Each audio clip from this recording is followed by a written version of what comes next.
ওয়াশিংটনের হিলটন হোটেলে আয়োজিত হোয়াইট হাউস করেসপন্ডেন্টস ডিনারে সশস্ত্র হামলার ঘটনায় চাঞ্চল্যের সৃষ্টি হয়েছে। ২৫ এপ্রিল রাতে আয়োজিত ওই নৈশভোজে অংশ নিয়েছিলেন মার্কিন প্রেসিডেন্ট ডোনাল্ড ট্রাম্প এবং ফার্স্ট লেডি মেলানিয়া ট্রাম্প। যুক্তরাষ্ট্রের কেন্দ্রীয় তদন্ত সংস্থা FBI এর এক কর্মকর্তা রয়টার্সকে বলেন, এক ব্যক্তি একটি শটগান থেকে সিক্রেট সার্ভিসের এক সদস্যের দিকে গুলি ছোড়েন। সিক্রেট সার্ভিসের ওই সদস্য সুরক্ষা পোশাক পরা ছিলেন। গুলিটি সুরক্ষা পোশাকে আঘাত করায় তার ক্ষতি হয়নি।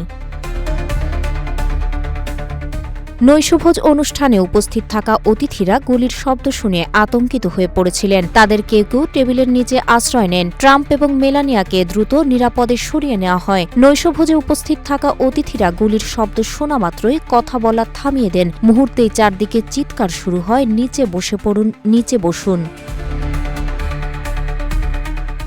শত শত অতিথি আতঙ্কে টেবিলের নিচে আশ্রয় নেন। প্রেসিডেন্ট ডোনাল্ড ট্রাম্প এবং ফার্স্ট লেডি মেলানিয়া ট্রাম্প মঞ্চের পেছনে নিচু হয়ে বসেন। এরপর সিক্রেট সার্ভিসের সদস্যরা দ্রুত তাদের সেখান থেকে সরিয়ে নিয়ে যান। ওই নৈশভোজে প্রায় ২৬০০ জন অতিথি উপস্থিত ছিলেন। তাদের অনেকেই নিরাপদ আশ্রয় খুঁজে নেন।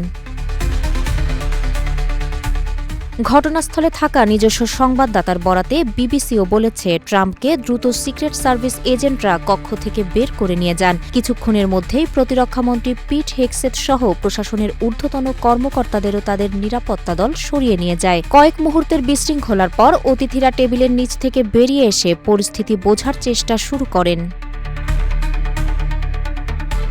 এ ঘটনায় ট্রাম্প, মেলানিয়া সহ ফেডারেল কর্মকর্তাদের সবাই নিরাপদে আছেন। ঘটনাস্থল থেকে নিরাপদে সরে যাওয়ার প্রায় ১ ঘণ্টা পর সামাজিক যোগাযোগ মাধ্যম ট্রুথ সোশ্যালে দেওয়া এক পোস্টে ট্রাম্প এমনটা নিশ্চিত করেছেন। ঘটনাস্থলে দায়িত্ব পালন করা এক নিরাপত্তা কর্মকর্তার বরাতে বিবিসি জানিয়েছে, সেখানে ৭ থেকে ৮টি গুলির শব্দ শুনেছেন তিনি।